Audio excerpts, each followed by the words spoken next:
Welcome to the Art of Climate Dialogue Stories from Iowa, produced by myself, Vivian M. Cook, and the Eco Theater Lab.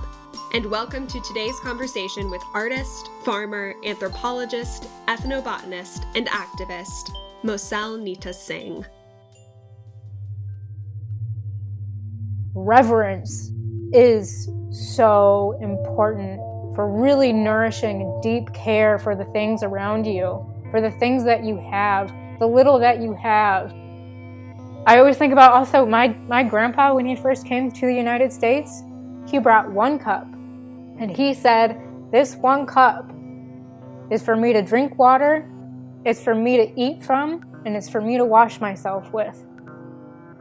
These simple things that remind us, like, these are things that matter. This is what matters. It's the connection that matters. That's the real wealth.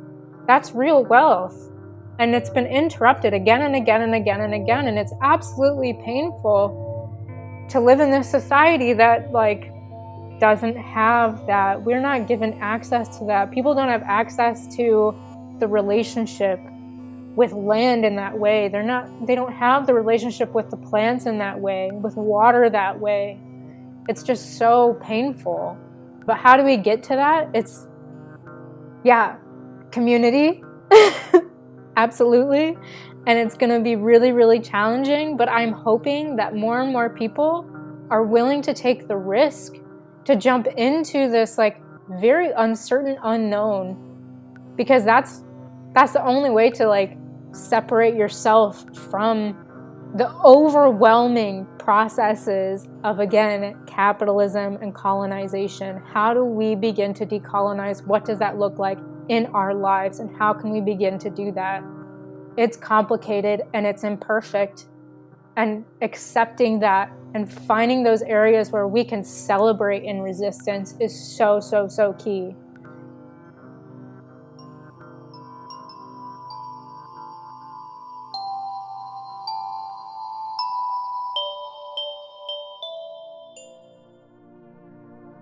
Addressing climate change is urgent. But in order to move toward action, we first have to find ways to talk about climate change with one another. The Art of Climate Dialogue, Stories from Iowa, is a podcast series featuring 13 conversations with artists, farmers, community-engaged researchers, and community organizers and activists who have all used arts and storytelling strategies to talk about climate change and agriculture.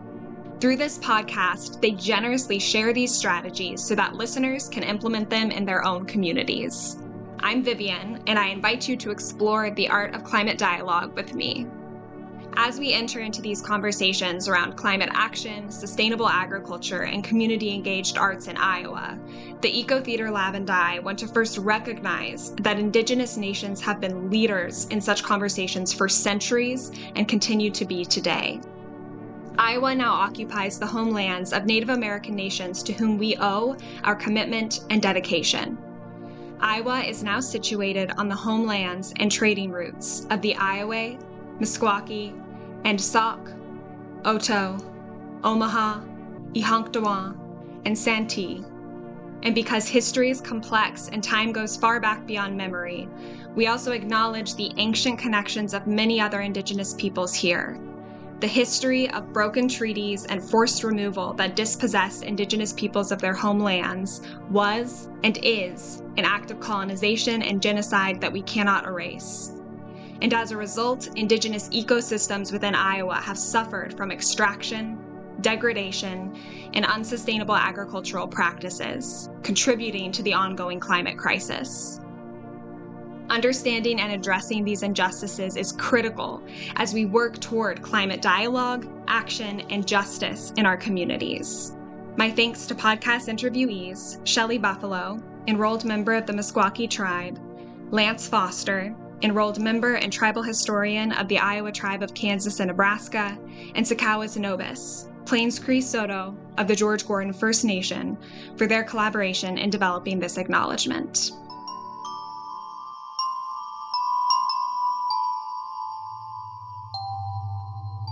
Moselle Nita Singh is an artist of Punjabi descent with a background in agroecology and biodiversity regeneration. She has a Bachelor of Arts in Cultural Anthropology and a Master of Science in Ethnobotany. Moselle has worked at various nonprofit organizations, biodiversity initiatives, and small organic farms across the Midwest, as well as Nicaragua and India. Growing up, she often turned to the more than human world to foster a sense of belonging. Experiencing the effects of industrial farming catalyzed her activism, as well as her interest in the ways in which we celebrate, honor, and defend our relationship with life through grassroots organizing, seed saving, and art. In the fall of 2020, she turned towards art as her primary mode of exploration, expression, healing, and activism. We'll jump into our interview today with Moselle describing a recent trip she took to Pakistan, which inspired an art piece she created afterwards. You can view this art piece and more information about Moselle on this episode's podcast webpage on the Eco Theater Lab's website. So I was just recently in Pakistan with my dad and my sister. My dad was born there, and obviously I have a lot of characteristics that draw my lineage to Punjab, which is the region where that side of my family comes from. So we went there, and while I was there, I was just really bombarded with so many things, just so many sensory things. If anyone's ever been there, you might have an understanding of what I'm talking about, but just the sounds and the smells and everything were so intense. And I haven't been back there since I was 9 years old. So one of the things that really stuck with me was the scenery is one thing. We were up in the north for part of the trip, and seeing the mountains is something that always takes me back to when I was 9 years old, and we were up in the mountains and walking on glaciers, and just the enormity of these mountains is astounding. And this most recent time when we were there, we were up in northern regions, so we were in like the foothills of the Himalayas, and I just was overwhelmed with seeing smog everywhere, and every day waking up and never seeing a clear blue sky.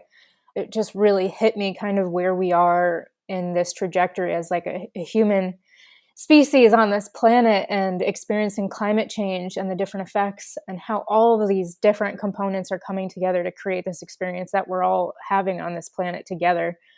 Yeah, so when I was there, I was really just overwhelmed with all these different sensations and like sounds and sights and all of this, and just the magnitude of kind of where we are as people, and driving through these more rural areas and seeing fields that were being burned, and also, I mean, literally like fields of trash also being burned, and also understanding that this is a place that's within a historical context, and understanding how recent the British had colonized this area and how it affected all of these people, and these, like with the British partition and mass migrations. My family was in the middle of it. My family was on the border. We were from Punjab, so that region was split in half by the partition. And understanding really this area is far more complex than a lot of people realize, but just seeing how these processes unfold and how climate change is really affecting this region. Pakistan actually has the highest concentration of glaciers of all countries in the world, besides those that are in the polar region. So seeing how climate change really is affecting this area, and floods, just this year, massive flooding that, thousands of people were killed. And this is an effect of climate change and flooding, and the ways that the Green Revolution has impacted the ways that people interact with the land. So the way that the soil has been deprived and is not soaking up water, so when there are floods, it's really rushing through these areas. So for me, when I was there, it was a painful, humbling experience, but also coming back to what is my home now, and waking up and seeing blue skies, when before, every single day waking up to just smog and this heaviness and the way it clogs your sinuses and fogs your head. And then waking up here and recognizing that I have so much to process, as far as like, how can I allow myself to really feel all aspects of that experience, and how it's related to, and I get emotional talking about it, but my identity. And one of the ways that I do that is through art. So I made this piece that is really me trying to put all of these feelings into an image that are really hard to put into words, which is why I have such trouble talking about all of it, because it's connecting so many pieces of climate change, sense of self, where you situate yourself in the world, who you are as a person, what you care about, what you're passionate about, senses of community, but also long lineages of suffering and pain, and how so many people all over the world have been affected by capitalism, colonization, mass migration, right? And climate change is a unifying factor. It affects everybody. So the piece was really just me trying to this massive complex feeling that I was having from that experience. It kind of manifested in this image. At the very top of the image, there's a word that I wrote in Urdu, which is my dad's mother tongue, one of his mother tongues. He speaks multiple languages in that area. If you understand parts of that area, it's a very diverse, so many different languages, but predominantly Urdu is in that region. So at the top it says fana, which is a word that is often used in Sufism, which is sometimes described as Islamic mysticism, but there's so many different ways of, again, describing all of this. Fana is basically ego death. It's annihilation of the self. It's annihilation of the self in this kind of overwhelming understanding of oneness. And that's really what I was experiencing at that time, was the sensation of boundlessness, in that we're all connected in this kind of tumbling forward of these cycles of life and death, and how climate change absolutely is part of that, how massive climate events are part of that, with the rotation of the earth and how seasons change. We're all participating as life forms on this planet. And I was just really feeling that in a really deep sense. So, I mean, the image itself is kind of just the ways that water rushes through a space, and, it can be seen as such a life-giving thing, but it's also renewal, it's rebirth, it's destruction at the same time. And it's like the world opening up, and this cataclysm of event after event, and we're all tumbling forward through it. Even if you go back before human beings being here, it's an evolution of species. It's this whole story of unfolding of life, and it's carried by water. That's how I see it. And in there, if you look at the whole image, it's really a face. It's a skull. There are the two orange spheres that are the eyes, and then you immediately see the top row of teeth. And then if you look even further, you begin to see the bottom row of teeth, and you see kind of where the tongue would be coming out. And that's where the white bull is, or it can also be seen as a dragon. But again, connecting to the ways that culture is so alive, in the folklore and the stories we tell and the connection we have to our lineages and these stories of movement and all of that. So the tongue that's coming forth and the white bull, it is a reference to a myth that comes from my lineage of the white bull, and between the two horns of the white bull is where the earth rests. And as the bull tilts its head, shifting the weight from one side to the other, that's when the axis of the tilt of the earth shifts its direction. And that's also massive climate events, ice ages from the earth's tilt, all of these things, these massive shifts that we are all participating in as expressions of life on this planet. And again, you can go all the way back to seeing bacteria as an expression of life. So I do see things that it's important to connect things on all of these scales. And this is kind of a visual representation of me allowing those boundaries and rigidity to just let go and just let things flow from one image to another, from one association to another, and really find cohesiveness, find a story of movement, of dynamism, of being alive, because I think that's something that we can all relate to. So that's kind of what I was doing for myself, was finding movement in all of this, a shared story, and an acceptance of these cycles that we're all part of life and death and everything else. Thank you so much. That was wonderful to hear you describe the story of that piece of artwork, and listeners will be able to go to the podcast webpage and actually see it and connect it to these stories you're telling and how you process, and I think as an artist, help all of us process these really complex and devastating and unifying challenges that we're facing. So thank you so much for sharing that, and welcome Moselle, to the podcast. Thank you for joining us. Thank you for having me here. So to start, I want to talk a little bit more about this description of your trip to Pakistan and the artwork that emerged from that experience. So at the end there, you talked about art as a way to communicate a kind of acceptance about the inevitability of climate change impacts and these cycles that we're experiencing and how humans are having an impact on those cycles, perhaps in a way that we shouldn't be. That's harming a lot of life, including ourselves. At the same time, I know that you've contributed so much artwork to climate action efforts where grassroots groups are refusing to accept the climate trajectory we are on and fighting against practices that are exacerbating climate change. So how can art both help us come to terms with climate change and also fight against it? Yeah, absolutely. That's such a good question. Gosh, there's so many different ways to talk about this, but one of the things that I always have to remind myself is that accepting these cycles does not mean complacency.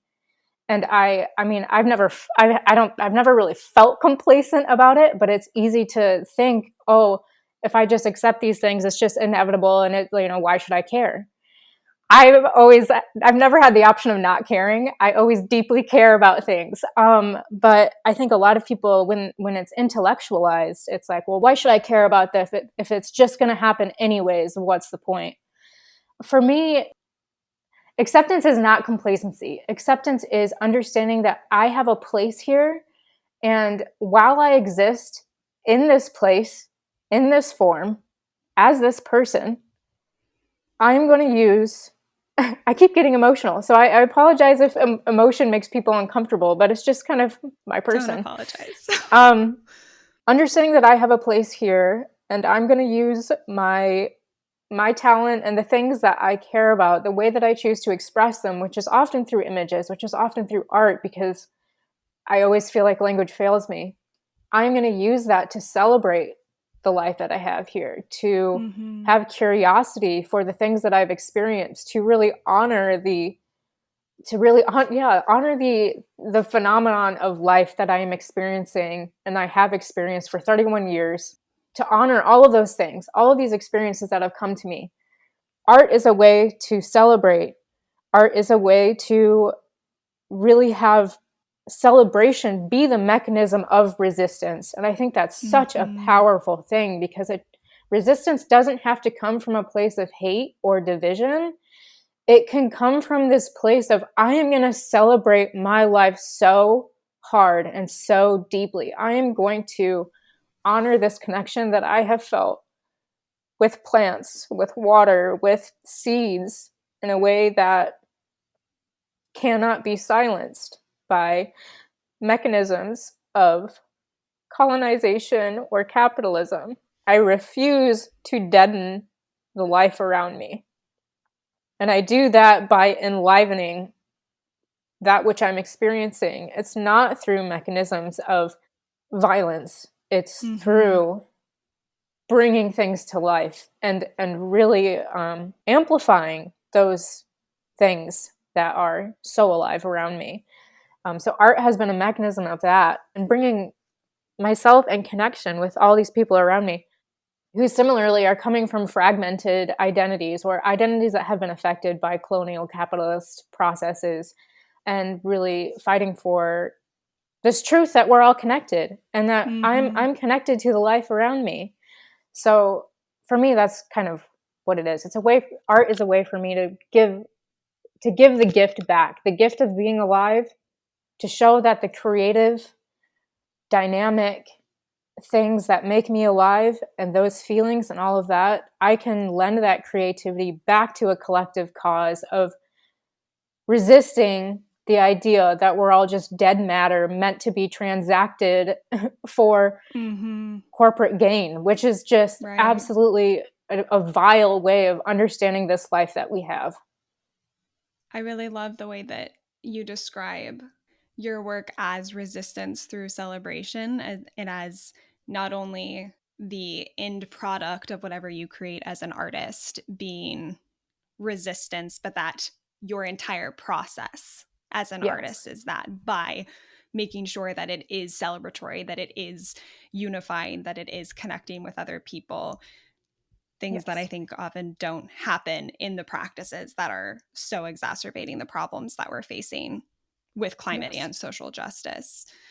And I love how you talk about celebration and gift giving as part of your artistic process in the performing arts practices that I grew up with. We often talked about that too, like right before you go on stage, don't be nervous because you're giving a gift, or funnel that nervous energy into the fact that you're connecting with other people, and that that's what art's about. Yeah. And I wonder if you could tell us more about how you see this idea of celebration and gift giving directly connected to propelling climate action. Gosh, again, there are so many ways to talk about this. So for me, gift giving is observable everywhere. I think that there's an inherent intrinsic understanding that our livelihood is bound up with the livelihood of all other life forms. Like 100%, they are entangled.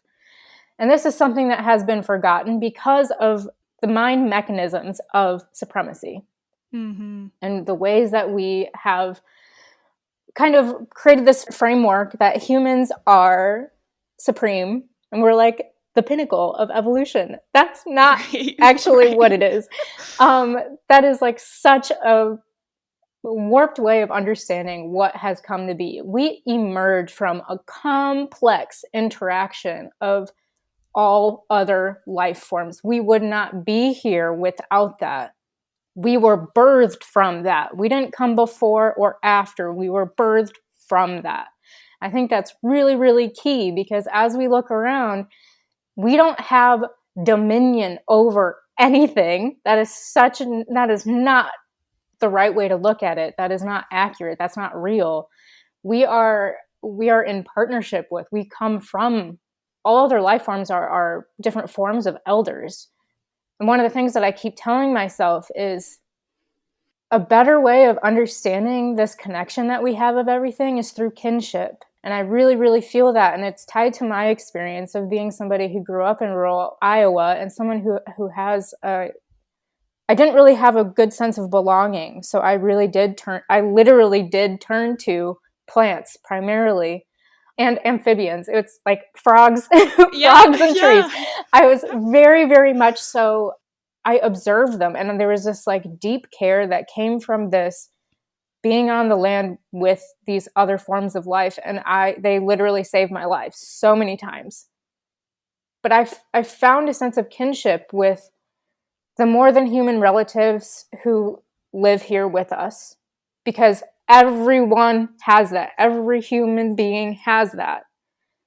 And I think it's really important to connect on those levels, because that's a really good way of kind of transcending all of the boundaries we've imposed on ourselves when we understand climate activism as a solely anthropocentric movement, because it is not. It is not. Everything else, absolutely 100%, has this intrinsic inclination to survive. If you look at a tree, it's just being a tree. All these horrible things can be happening around. There can be drought, there can be floods. The tree is going to keep pushing to survive. Right. It just is going to keep being a tree.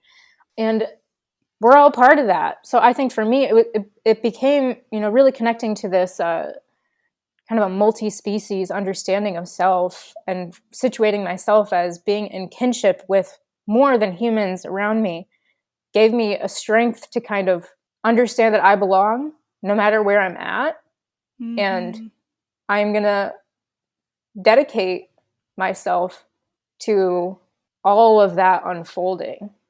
I'm going to defend the agency of a tree to be a tree, the agency of a frog to be a frog, and not be poisoned by the behaviors that I have on the land, or that, industrial agriculture is such a great example of kind of how all of these things play out, and how industrial agriculture affects the water, and how the water then, it's just this tumbling effect. We're all connected. So Robin Wall Kimmerer often talks about the gift economy as well. We were birthed into this life. That is a gift. This experience is a gift. This experience of living is a gift. 100%. This is like an absolutely incredible phenomenon. So for me, the fact that I'm in this form and have my eyes open and able to experience, the smells of cardamom, the smells of sage, and touch the soil and be in the presence of these spaces that are, absolutely incredible. The presence of an oak tree and the way that its branches arch over, and the ways that bur oak in particular, the gnarled limbs of a bur oak, like I grew up with that, like it hits me in the heart, like it's incredible. I'm so sorry, I'm like so emotional. Don't But be so sorry. why would you not want to celebrate that? And I think that it hits everyone in their core if they really like sit and think about, existing is like a wild phenomenon. Yeah.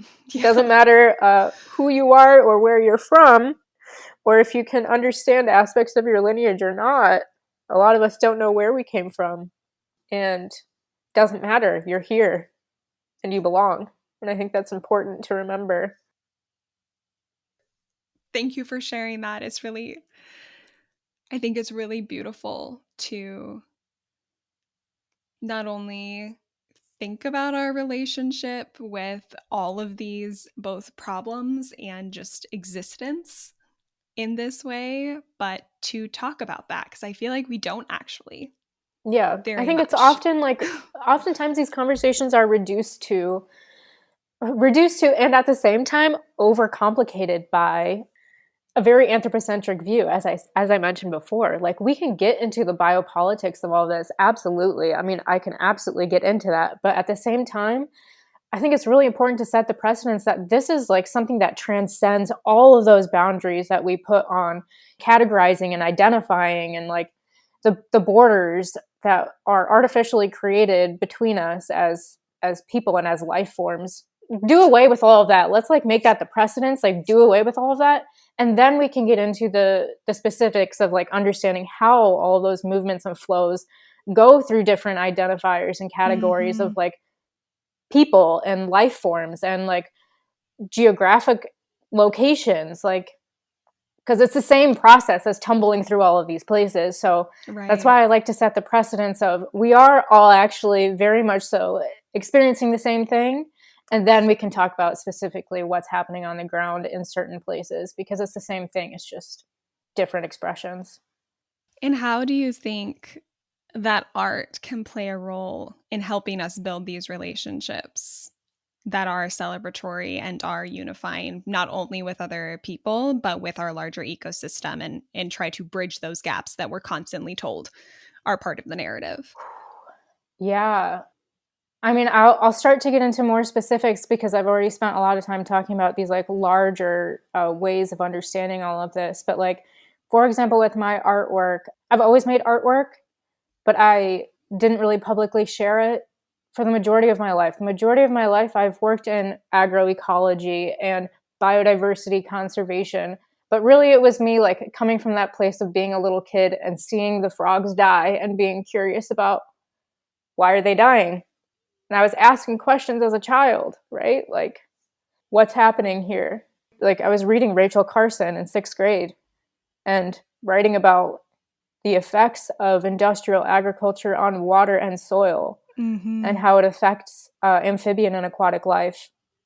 And it was really that observation that I made when I was a kid, because I was very close to the land and I was very connected to the things around me, because that was like where I felt most connected, that carried me through all of my life so far. And now I'm at a point where I decided that I was tired of trying to make myself fit into the ways that people communicate that is societally considered valuable or societally considered important, which is often through academia or through politics, right? Right. And I don't function there. I don't communicate that way. And rather than forcing myself to try to communicate through those channels, excuse me, but F that. Like, truly. No, I resist that. I don't want to do that. That's not how I communicate. If you can tell, I'm a very emotional person, but that's not a bad thing. I'm just very sensitive and connected, and I feel pain very deeply. Mm-hmm. So I said, I'm not going to do that anymore. I'm not going to filter what I'm saying or only say it through certain words in order to be heard. I'm tired of trying to be heard. I am just going to speak the way that I want to speak. When I started doing that and I started making artwork from that place, that's when I connected with Sakawas, and she saw my artwork, and she's had such a big impact on my life, even though we really haven't known each other for that long. But her friendship and her camaraderie in this has been so huge, you know, in the whole trajectory of my life, being told that, like, I wasn't saying things in a certain way that was considered palatable or, you know, appropriate, or, you know, all of these things. And then I finally met somebody who was like, I like the way you say things and the way that you want to say them. It was a relief. It was such a huge relief. And I finally found belonging alongside people that really respect me, value me for who I am. And that's enormous. That's like an enormous deal. So if we're talking about climate change and community, finding those who have kind of released themselves from those mechanisms that are very subversive. These are subversive mechanisms of, Yeah. you know, you can say things, but only in this, through this channel, through these words, using this language or in this sphere for you to be valued. And that's just absolutely inaccurate. And I feel like I'm late in life in finding the people who actually are willing to collaborate collectively and who have freed themselves from those structures. So I'm super grateful to Sakawa, super grateful to Great Plains Action Society and the Buffalo Rebellion Coalition and all of these folks who are rallying around resistance through multiple mechanisms, through art and through whatever means that really speaks to them, because it can be through politics if that's where your heart is and that does sync up with the way that you speak. 100% do that. If that isn't what syncs up with you, then don't do that. You know. So, and that's why it takes a whole village of people. It takes people with different skills, different backgrounds, a very diverse set of life experiences to really like push these things forward so that we can have an actual narrative of oneness and collectivity in diversity, right? It's essential. Art is essential, and having people from different backgrounds is essential.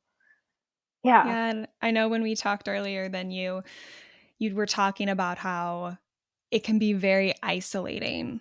Yeah. Caring so deeply about all the life around us and seeing so much harm, and that can be a very isolating experience and can feel like what can I do to solve it all, and that none of us will be able to solve it all. So figuring out how we can move towards collective action and find the people in life that can help us contribute a little piece that is life-giving to us, while at the same time resisting the practices that are causing harm.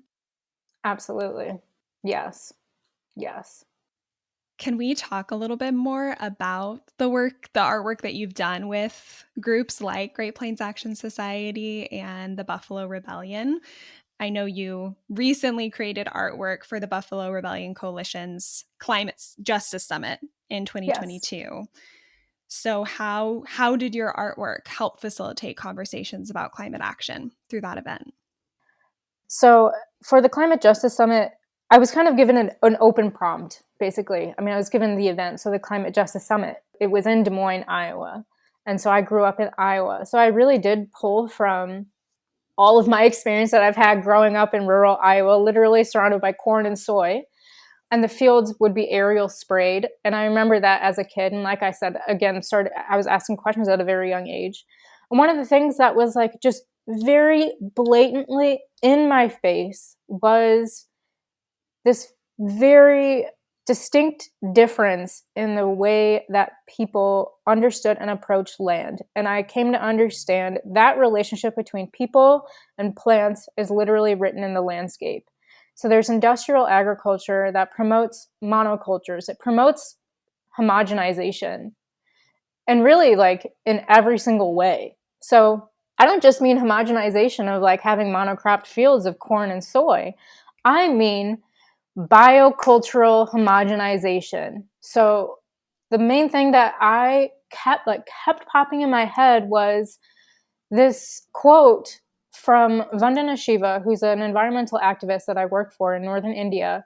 And there was one day we were all sitting there and she was speaking to us about so many different things. But one of the things that she said was diversity, not uniformity, is the criteria of evolution. Mm-hmm. And then she went on to speak about how that isn't just diversity of seed and diversity of plants and animals, it's diversity of people. Like, it's a biocultural phenomenon. So, like, in the Midwest, that is like diversity is not something that really exists. So that's why that became kind of like the center point for me. Diversity, not uniformity. So that was like the main thing. And in the image itself, you'll see the top part is all these different plants of different kinds, and it's a nod to prairie plants. All of them are actually silhouettes of real prairie plants. But a prairie only exists as a prairie because it's this extremely diverse community of different plants. Mm-hmm. And these different plants are able to create a home for diverse life forms, insects, right? Amphibians, like all these different pollinators, like all of that in a way that it interrelates with the soil, and the roots run so deep. So like the way that they live in this space is life-giving. And it's only because of the ways that all these different expressions are interrelating that habitat is so life-giving. And then you can compare that to a monocrop field of corn or soy, where literally the whole purpose of a monocrop field is control and to kill everything other than the corn or the soy. Right. And what ends up happening when that's the relationship that unfolds, you see extremely tired, deadened soil. You don't see any other life forms. You see just, it's painful. Whenever I drive home and I see these fields of corn and soy, just like rolling fields of corn and soy, and I see tired, dried up soil, it is painful. It's like physically painful, viscerally painful. Mm-hmm. So that image is so deep in me, and that was like where that image came up, was diversity, not uniformity. And it's tied to my experience of working with Vandana Shiva. All of it came out in that image. The top part is the prairie. The bottom part are these monocrop fields. And you can also see like the long barns that are supposed to be indicative of like CAFOs, you know, these. Right. It's just like that relationship with living organisms is so abysmal. It is violent. It is horrifying. It is different expressions of slavery, of other life forms. And it's awful. And then the top part is something very different of biocultural diversity. So that's really what that was. That's where it was coming from for me. And if people understood that that was the conversation that was coming from it, awesome. If they just enjoyed the image itself, awesome. And I know you said that the process of creating that piece was also in conversation with other members of the Buffalo Rebellion Coalition. And so, regardless of whether we can really follow up with people at an event who we don't know very well to see how they responded or what they took away from artwork, you actually did interact with people during the art making process. So can you talk about those interactions and how that might have facilitated conversations about climate change? Yeah. The other pieces of artwork that I created for the Buffalo Rebellion Coalition were coming from conversations with me, Sakawas, and Mahmoud, who's also part of the Great Plains Action Society. And we were talking about, how can we create art around this? What's a good way to like kind of stimulate conversation around this? Mm-hmm. And Mahmoud is the one who said, these roots run deep. As soon as he said it, lights went off and all of us were like, that's it. So again, it was like from this conversation of like, we all know what's going on here. We all know that there's this importance of returning to the knowledge coming from the plant relatives of this place, which are largely expressed through tall grass prairie. And those roots run so deep. They literally do.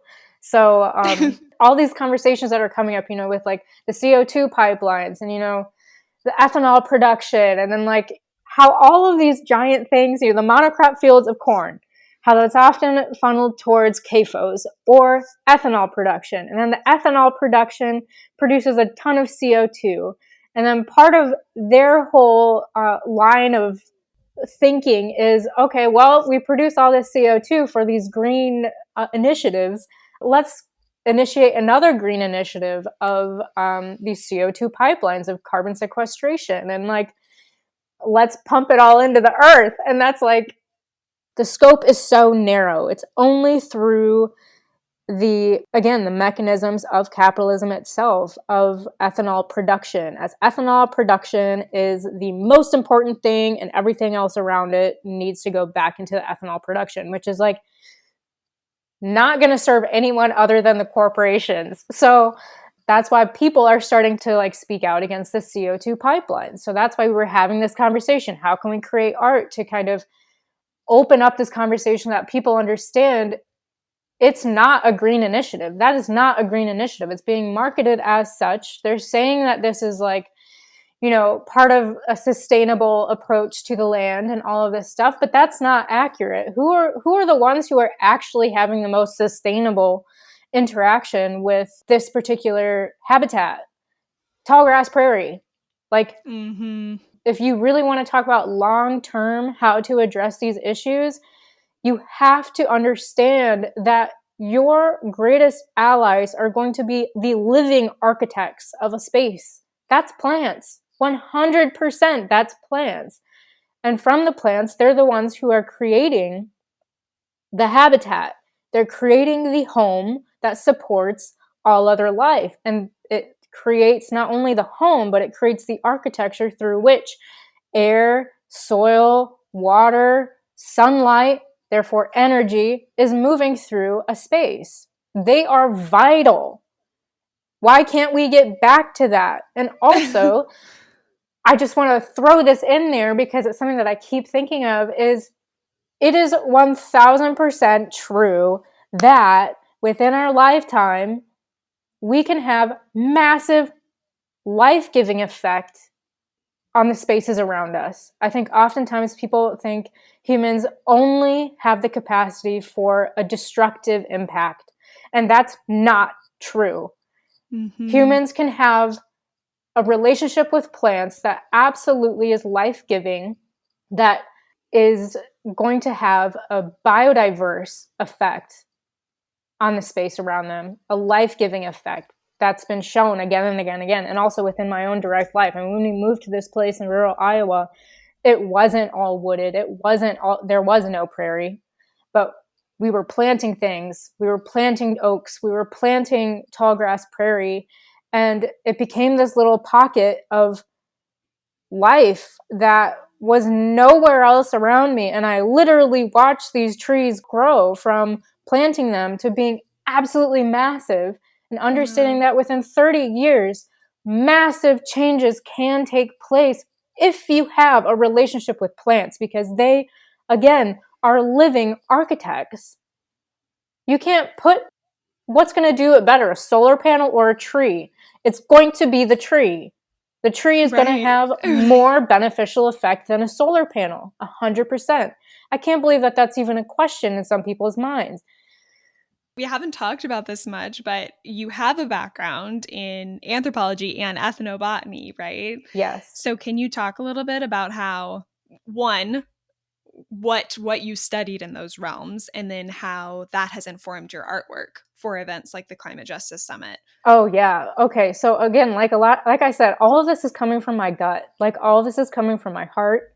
It is very complicated for me to try and talk about it in a way that's like legible for other people, because it's not linear. It's like this giant web of like all of these things that I've noticed and have like paid attention to over time. So yeah, my interest in anthropology came from a reflection of self. Why am I so different? Why am I experiencing life so different?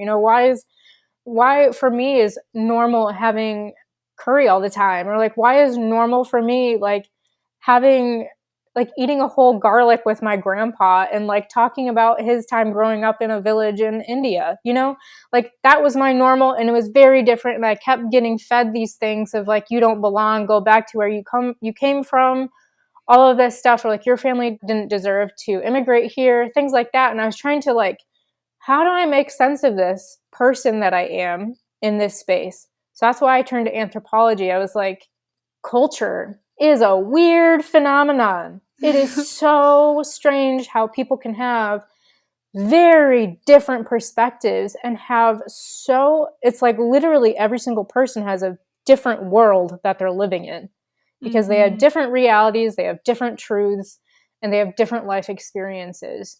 And I was trying to like grapple with that. And then anthropology, because of also my experience with the land, I was always curious in this relationship between people and plants, people and landscape, people and water. And that led me to anthropology, but through medical anthropology and through food. So I was looking a lot at foodways, and I was looking at food sovereignty, seed sovereignty, things like that, and how it kind of manifests in different parts of the world. And then when I got into ethnobotany, it became very clear to me that what I was looking at was the biopolitics of that actual relationship between people and plants. And that's how I was really starting to understand the mechanisms of colonization, capitalism, and globalization absolutely have impacted every single human and their relationship with plants everywhere in the world. It has affected everyone differently, but it has affected everyone.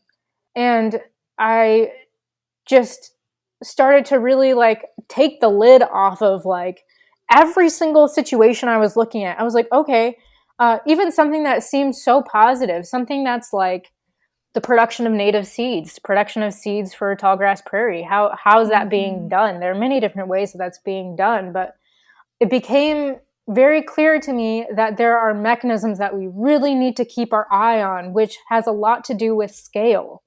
So even something that is seemingly so good, like saving seed, can be done on a massive scale.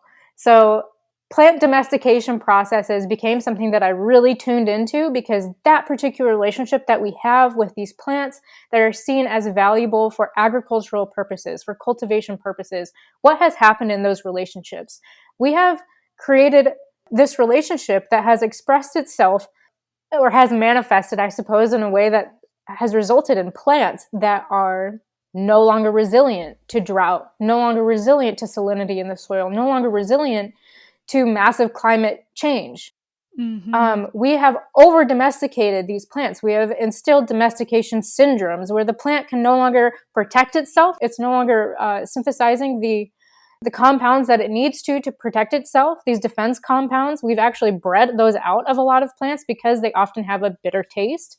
So because we're only gearing things to our own palate, we forget that these plants have an agency. These plants are trying to create a full life for themselves. They have an agency. They have a very, very deep intelligence in what they're doing and the ways that they're relating to other plants around them, the ways that they're communicating with the soil microbes, with the fungal component, all the mycorrhizae, right? With pollinators, all of that. There's so much there. And a lot of the times we've just overlooked it. And it sounds like a lot of the artwork that you do is trying to make that visible. And you've talked exactly again and again about how your artwork is supposed to draw people in, whatever they might take from it, but also draw people in so they ask questions about the complexity of what you're portraying with Exactly. biocultural diversity and comparing that to our current systems and how to make sense of that so that Absolutely. we can move forward. Yeah. And to just have your eyes open about like all of these processes, because like also something, you know, something that can be presented to you as sustainable, right?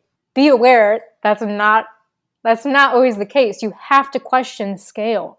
Always question scale. Because if there's somebody who's trying to sell to you an idea of a new superfood, like, oh, the baobab nut, it's so good for your skin. Understand that there's a whole process behind that, and it's affecting people all along the supply chain and is affecting real people on the ground. And it's just everything is way more complicated than we think. And really the importance of like localizing yourself. Where are your feet? Where are you connecting to the earth? Who's directly around you? And how can you engage with that, with the skills that you have, with the experience that you have, to live in a way that's coming from, I am going to celebrate everything that I'm experiencing as much as I can, even though I'm feeling such deep pain, because I have an understanding of the enormity of all of it. It's hard. Yeah. But it's like what you have to do. Right. And bringing all of that, like all of that knowledge that you have about these processes and how that is a cause for pain, but also maybe a cause for celebration in recognizing what the potential is, like you said, to see changes in our lifetime and how to communicate that and hopefully have more people try to understand that and then act on it. Right. In these events that you've been a part of that are working toward climate action and climate change dialogue and climate awareness, what do you think the benefits are of using art in particular as a communication strategy? Oh, well, art is because it transcends language. I think that like oftentimes we get so stuck in the intellectual, it turns into this whole like a game of theory. And it's like, well, is it possible or is it not? And art is just kind of like, that question doesn't actually relate. Get that out of here.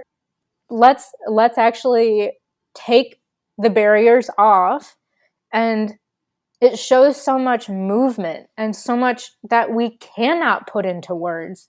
It's this gut feeling. It's coming from the heart. Why does something pull you in or attract you or stimulate some kind of a thought? These are processes that are very, very, very, very complex, and they're not linear. They're so interwoven with, okay, so like somebody who looks at a piece of art, they're coming in with a giant entangled meshwork of references and ideas and feelings and experiences. So when they see something, when they see an image, it's pulling from all of that. All of that comes forward. So what I hope when I'm creating artwork and when people interact with it, I want them to interact as a whole person and understand that the things that they noticed in my artwork are coming from them. Right. Even though I've provided a very like dynamic structure, I purposefully try to hit something that's in between so that they can engage with it in a way that actually pulls from in between all of their reference points as well, because I think this is something that we all have in common. It's harder for me to do that in protest art because it has to be printed in a certain way. But that's why I think it's really important that I share both expressions, because they are coming from the same place, but it's just the effect is a little bit different. And how you're figuring out how to communicate in different contexts, whether it is a space where people can engage for long periods of time and kind of figure out and answer and ask those questions about how, where are their reference points and exactly. And where are they coming from? Right. Yeah. And you've talked a lot about emotion. And I think we've learned over time that most people make decisions based on emotion, and that action really does come from emotion and our own personal backgrounds and identities. Exactly. That was something that I wanted to mention too, is because there's a lot of stuff that we carry with us that is largely imperceptible and unknown to us in a cognitive, like intellectual way.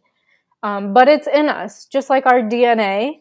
But also, there's a lot of knowledge from ancestors in us. And it is a literal, like literally, we are carrying that with us. So we are carrying far more than we realize with us. And one of the things that has been really important for me is connecting with my own lineage. Because one of the craziest things for me that I recognize about my own life is before I knew really who I was or what I was connected to, I was already engaging with all of the things that absolutely 1000% made sense for me to be doing. Mm-hmm. There's this quote that I always go back to that is, how does a seed know into what it must grow? So it just does. It just grows into it. Does it know that? No. It's just like, it just does that. Mm-hmm. And I think that people are the same way. So before I really had an understanding of my background, what it meant to be somebody who has lineage to Punjab, where is Punjab? How has that history unfolded? I didn't know much about it. I didn't grow up with that as part of my history lessons. My history was very European-centric. It was very American-centric. And I didn't know much about the history of India as a country. I had stories I had from my grandpa and my father. And that is what I was going off of. It wasn't from a textbook.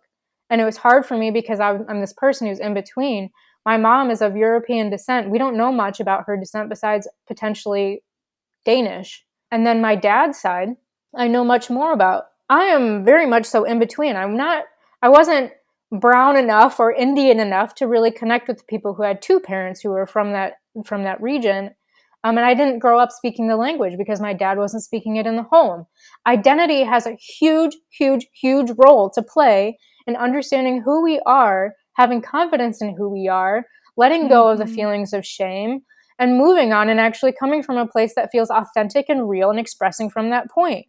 So for me, it was understanding, oh my gosh, this whole time I've been living my life, I didn't even know that I was actually like ancestrally connected to northern India until I came back from India. And my dad was like, oh yeah, your grandmother was from Shimla, which is right next to where you were saving seeds. I'm like, what? You never told me this before.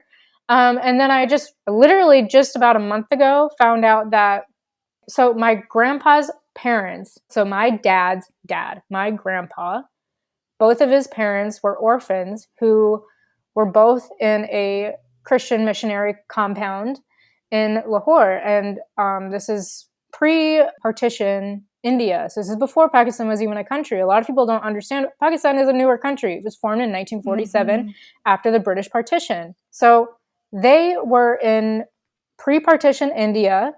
This is recent history. And recognizing that I've been affected by it in a way that's localized to that region, to Punjab, and seeing also how colonization, because after 1947, then was the introduction of the Green Revolution. The Green Revolution was all of this bullshit about high-yielding seeds.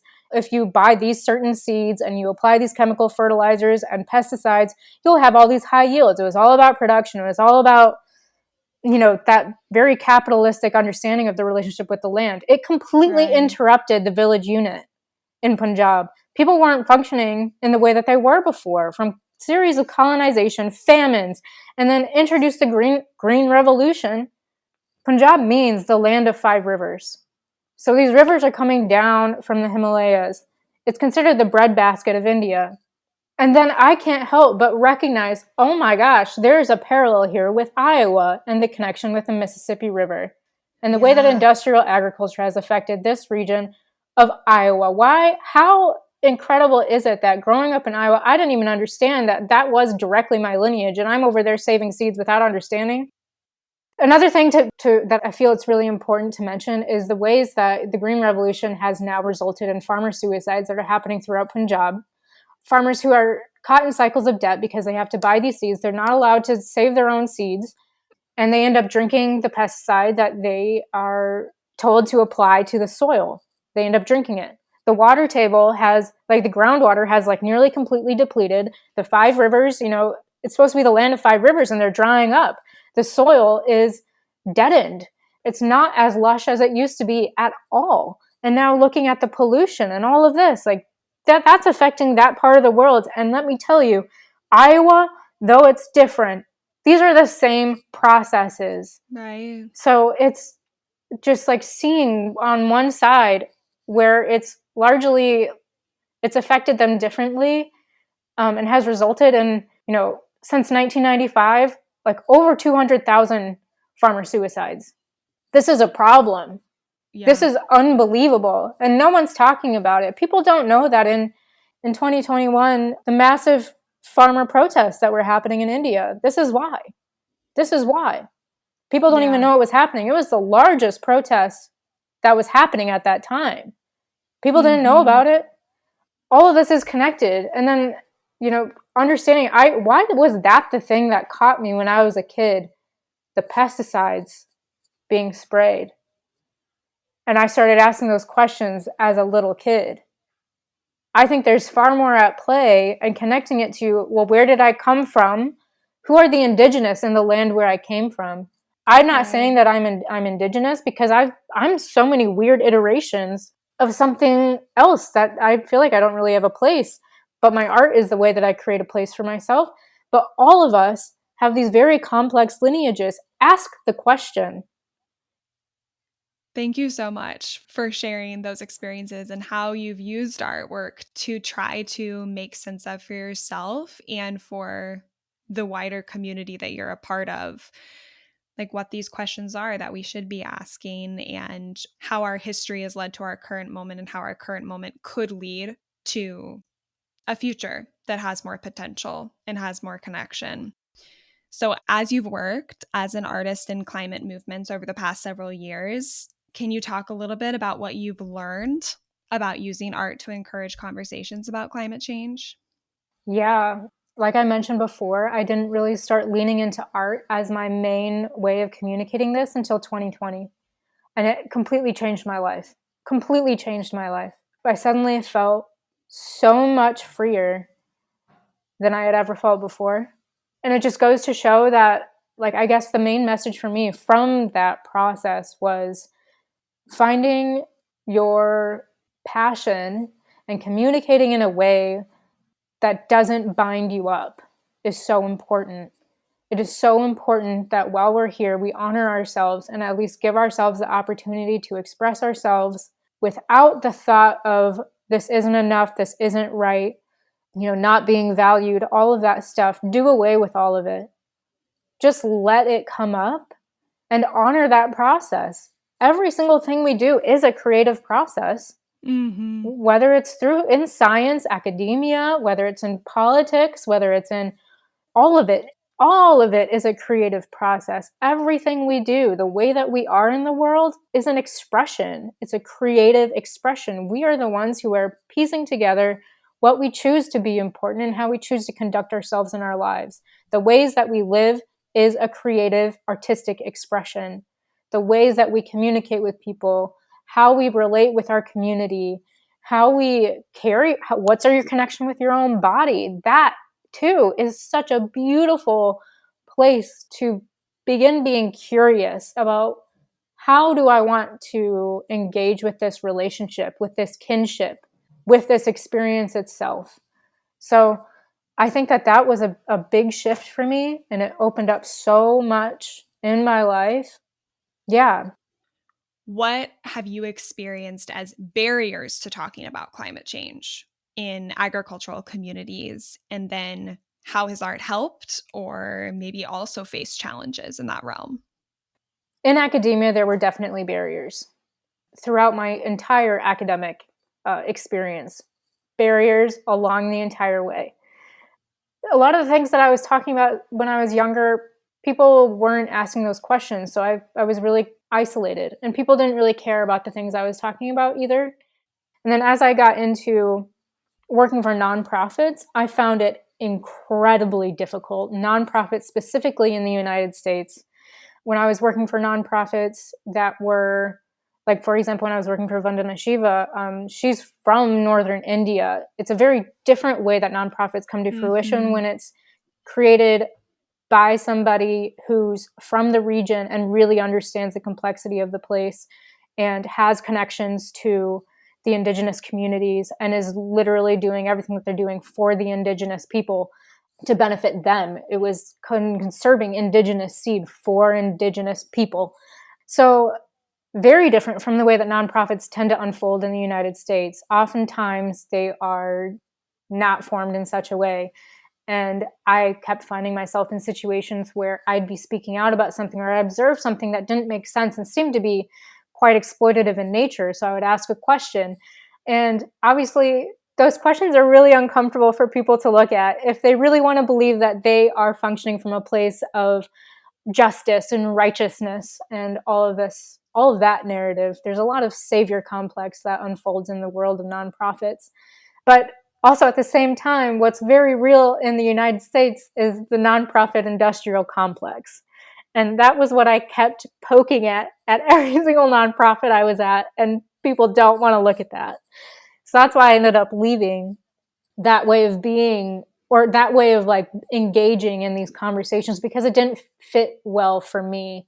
And for some people, it fits well for them, and they're able to recognize that it's imperfect, and they're able to communicate with people who need to be spoken to in a certain way in order to come to a certain understanding. And that's wonderful, and they need to be in those positions. However, for myself, I kept finding myself in places where my authentic voice and the way that I authentically speak to things wasn't seen as acceptable. You've talked about the importance of being in community and how you have found, and you've told me before that you've found community with the land and with people who are in community with the land, and that is an incredibly important step toward climate action, is repairing those relationships that I think not for everyone, but for a lot of us have been broken. This idea that we are separate from the life around us. And it sounds like there are barriers perhaps in some of these other spaces to talking about climate action because the rules around these dialogues don't really allow us to talk about relationships and emotion and deep connection and how pain and celebration go hand in hand sometimes. And like that art perhaps, and I've seen it in your art, does allow those conversations to be intertwined with one another. Absolutely. How have you seen, or how do you think art can be used to advance climate policy and climate actions on kind of a large, national, international scale? I suppose it hits on kind of what I was mentioning before about art as being something that transcends language, transcends boundaries, kind of transcends a lot of the categorical impositions that we put on things to rationalize. It hits on something that's beyond rationalizing. And anybody who's like gone into philosophy or has like poked around in philosophy and has gone into like how logic you can use logic to make sense of horrible things. We need to go beyond that. And I think art hits on something that is far more visceral. And I think that it has the potential to mobilize people to act from that place of the gut and from the heart, which I think is what's missing. We don't really value those things because they're considered intangible. And for some reason, people don't value the things that they can't count. That they can't count. Exactly. That they can't like put into numbers and then reduce down to something that essentially a lot of the times it comes down to economics for a lot of people, which I absolutely hate that that's the case. So again, the fact that so many things are wrapped up in capitalism, wrapped up in this idea that nothing is valuable unless it's reduced to a number that can be transacted. So as far as policy though, I again, because I also think that art is something that bridges also an age barrier, a generational barrier. The ways that people communicate from different generations is very different. We're all functioning in very different pockets of history and time where we came into being and like as that formed through time. But I think art is something that can bridge all of that. And when we're having these conversations about climate change and policy, I think that's something that's absolutely missing, is something that's a cross-generational conversation, not only cross-cultural, but cross-generational. And oftentimes, you know, the jargon that's wrapped up in the ways that we talk about political action, it functions through the same structures of casteism, because casteism is alive in the United States as much as it is in India. Casteism is another expression of racism. We need to get beyond that. And I think that art is something that can push the conversation to something that is hitting people in a more visceral way and in a more human way. Yeah, so I think art has a huge potential, and I don't think that it's really been something that's been fully realized yet at all, really. It sounds like you've started to see some of that.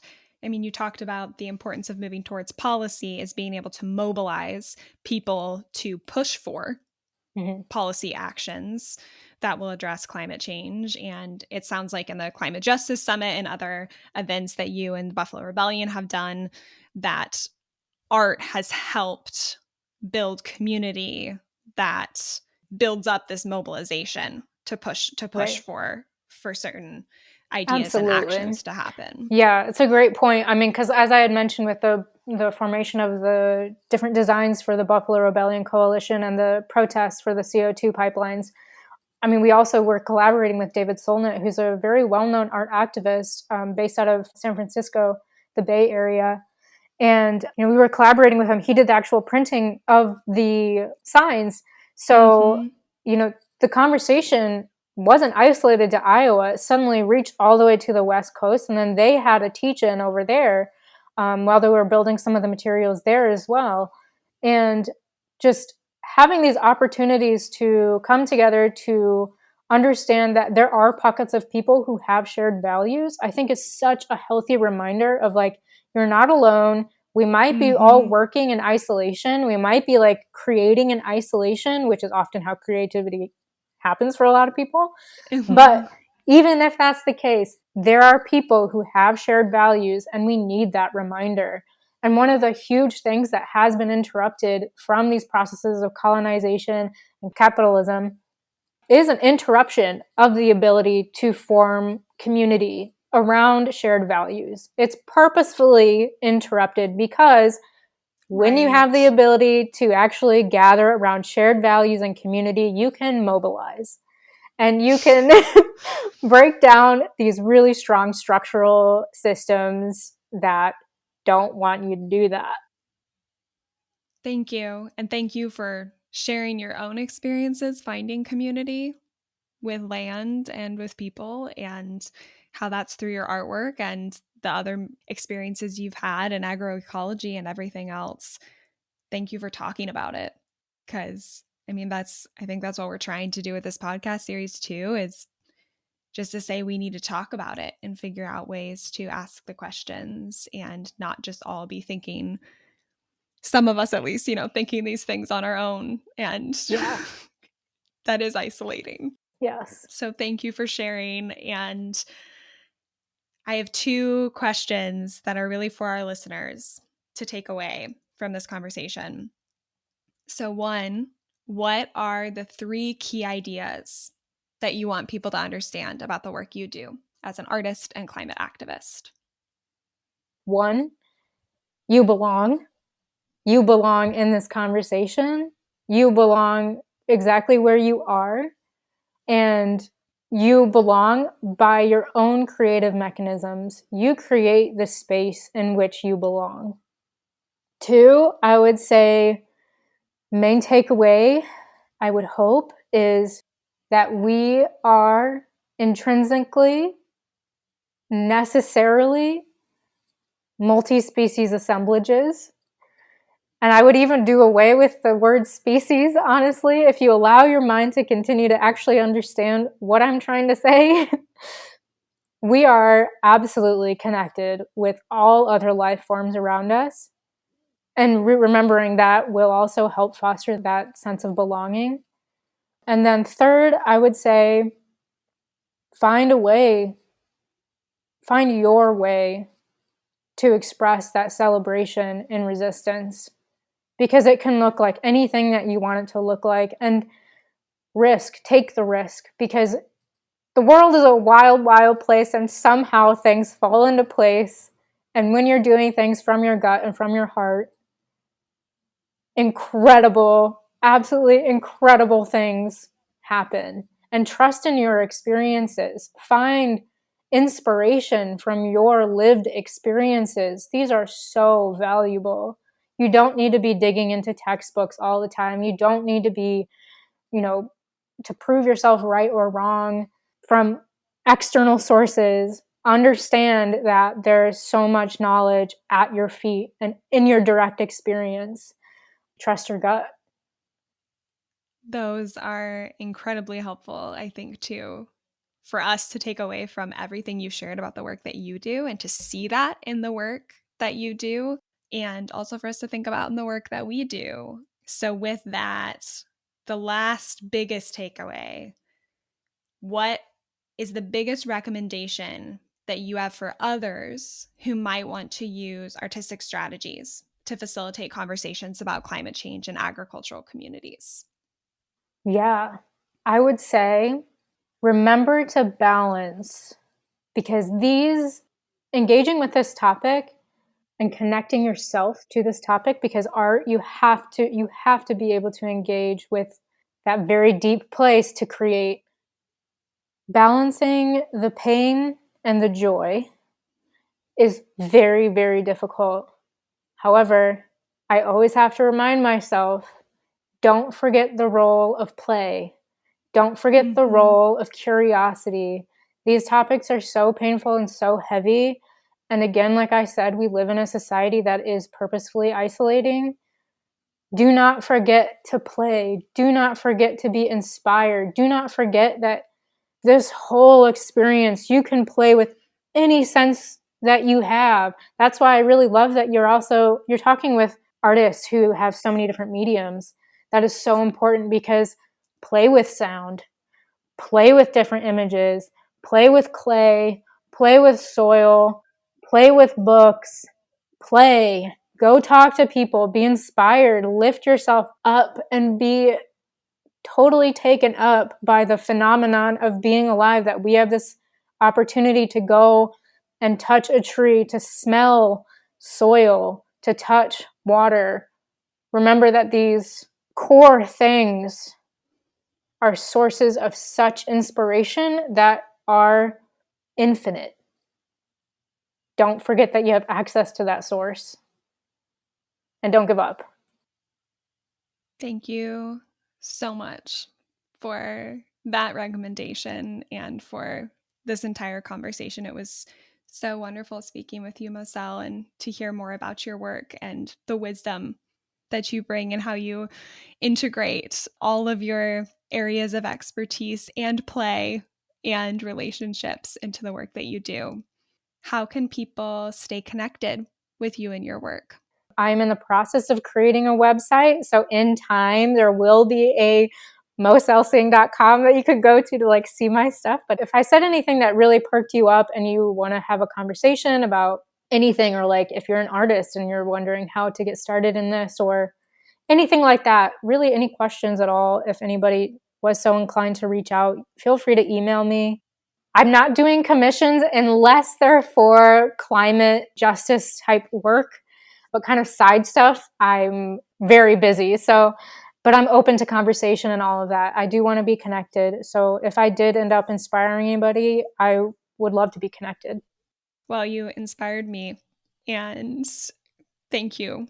I think I'm really taking away this idea of balance and accepting and recognizing and embracing feeling the pain of what's happening and what we're seeing in our worlds right now, and in recognizing that that's really hard, and also that we have to talk about it with each other so that we can also recognize the joy and celebration of living together and working toward something that is more healthy and resilient for all of us. Yes. Thank you, Moselle. Thank you so much.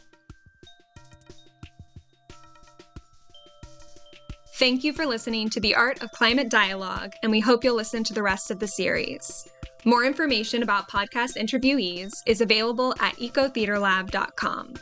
We invite you to engage in conversation with us by leaving a comment, responding to the short feedback form in our show notes, and checking out the Eco Theater Lab's website. We want to thank all of the organizations and individuals who made this series possible.